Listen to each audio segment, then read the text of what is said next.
Alors pour habiller un moule, eh bien, je vais vous présenter une technique assez simple. Hein. Donc on positionne donc le moule sur le papier ici. Voilà. Donc on évalue un petit peu la hauteur des bords, comme ceci.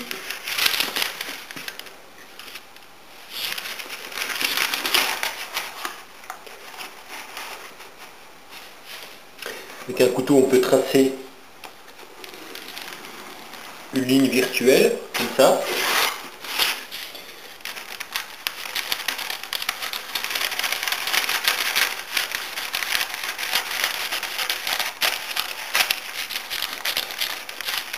Ensuite, on positionne le moule de cette façon-ci. On centre le papier. Voilà.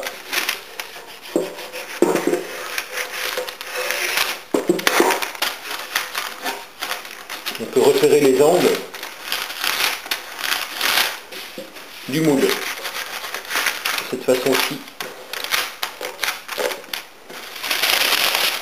Voilà, ce qui fait qu'on a le dessin du fond du moule. Voilà, ce qui est possible de faire, c'est les tracer de façon plus nette pour qu'il soit plus visible.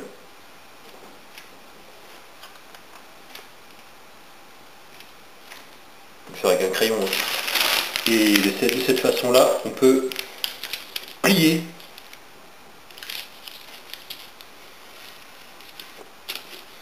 le papier. J'ai un pliage. De ce côté-ci également.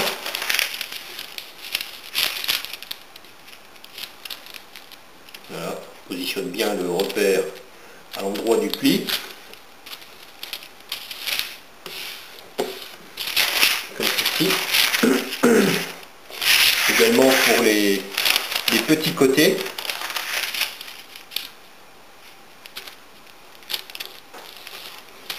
Comme ceci. Voilà, et donc on a bien le fond du moule qui est matérialisé. Et maintenant, pour faire le pliage, eh c'est très simple. On positionne nos doigts ici, on positionne le doigt de l'autre côté.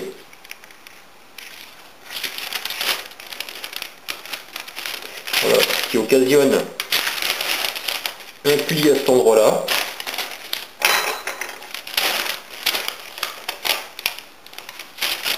Voilà.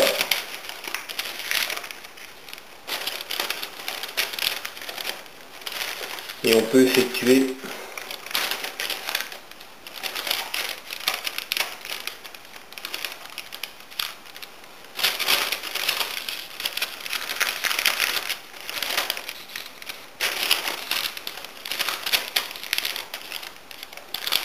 un premier pliage, comme ceci.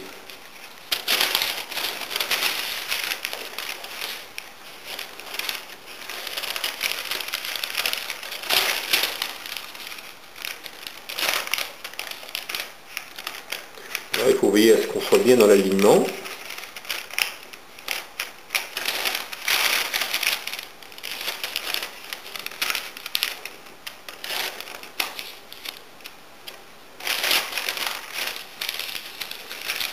Voilà, on peut replier les parties qui dépassent de ce côté-ci.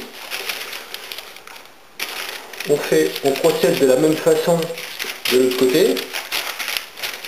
Donc on replie sa feuille de papier, comme ceci. Voilà. Voilà, comme ça. On veille à aligner. On tire bien sur la feuille de papier, on garde bien le repère qui va nous servir pour effectuer le pliage. Et puis après, voilà, comme ceci.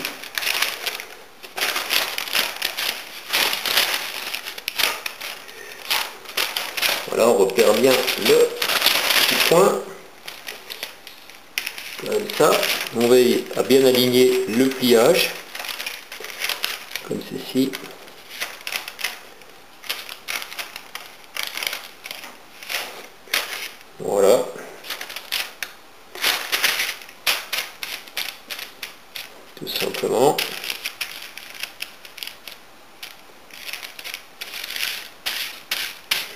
Voilà.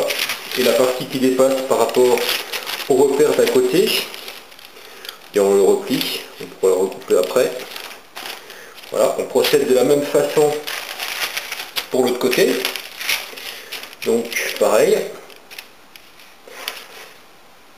on replie le bord. Voilà, juste ici, on plie.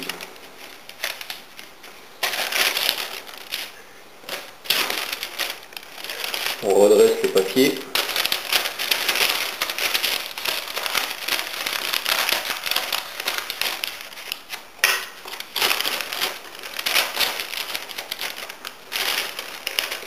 Et on effectue le pliage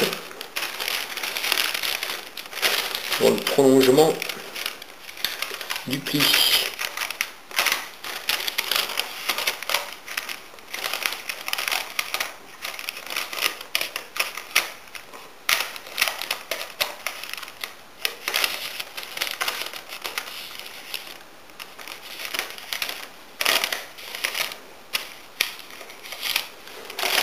Voilà, comme ceci, la partie qui dépasse.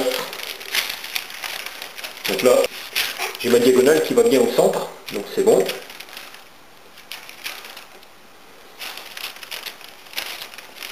Je replie cette partie-là, qui dépasse là, le pli de l'autre côté. Je fais de la même façon pour le dernier angle. Voilà, donc je plie ma feuille de papier. Je pointe, qui me permet de tracer. Voilà.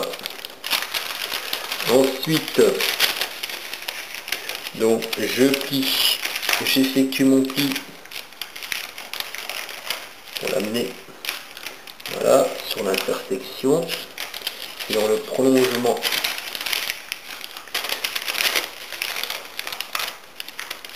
du pli d'en face. Voilà, et ça me permet de faire mon petit pliage comme ça. Voilà, et maintenant, c'est très simple. Pour remettre tous les plis ensemble, bien regarder. Donc on peut découper ce qui est gênant. Voilà. Donc là, j'ai ma première pliure, ma deuxième pliure, je peux découper aussi. Ici. Voilà. Ça c'est la deuxième pliure.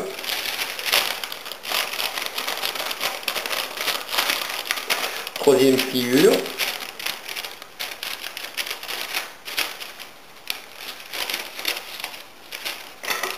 Que je peux découper.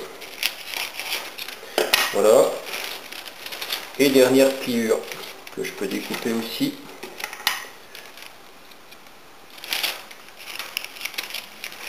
Voilà, et à ce moment-là, j'ai, à condition de ne pas déchirer le papier, j'ai donc un habillage étanche pour le moule. Je le positionne à l'intérieur. J'ai bien mon habillage étanche. Et je peux à ce moment-là découper sur les côtés ici. Toujours dans le prolongement des... Étant donné que c'est un moule qui est un petit peu évasé, donc il faut plutôt suivre le trajet du moule. Hein. Voilà. Comme ceci, l'angle du moule. Voilà. Ici. Et ici.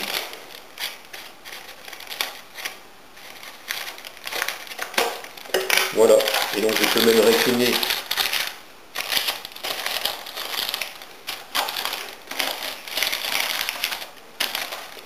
l'habillage comme ceci. Je peux découper ce qui me paraît superflu aussi. Hein. Notamment ici, comme il y a une poignée, bien, je peux découper comme ceci pour pouvoir rabattre correctement.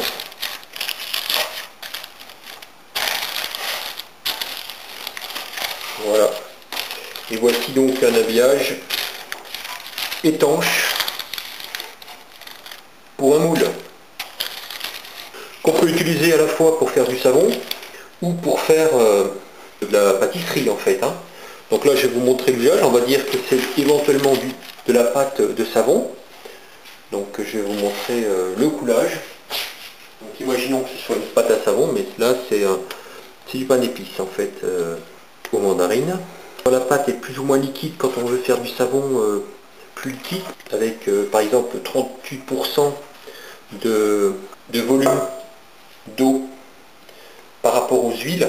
Eh bien on peut des fois avoir donc une pâte beaucoup plus liquide pour faire des motifs, mais par contre vous risquez d'avoir des soucis si le moule n'est pas étanche, hein. Voilà, donc le pain d'épices est cuit et il a reposé à peu près 1 heure maintenant. Il est presque refroidi. Donc maintenant je vais vous montrer la facilité avec laquelle on peut retirer le pain d'épices du fait que le moule est étanche. Mais on va voir. Voilà, donc effectivement il n'y a pas de souci de fuite. Voilà, donc on a bien, comment dire, un alliage étanche pour le moule. Forcément. Mais autrement, on a une chemise bien étanche pour habiller le moule.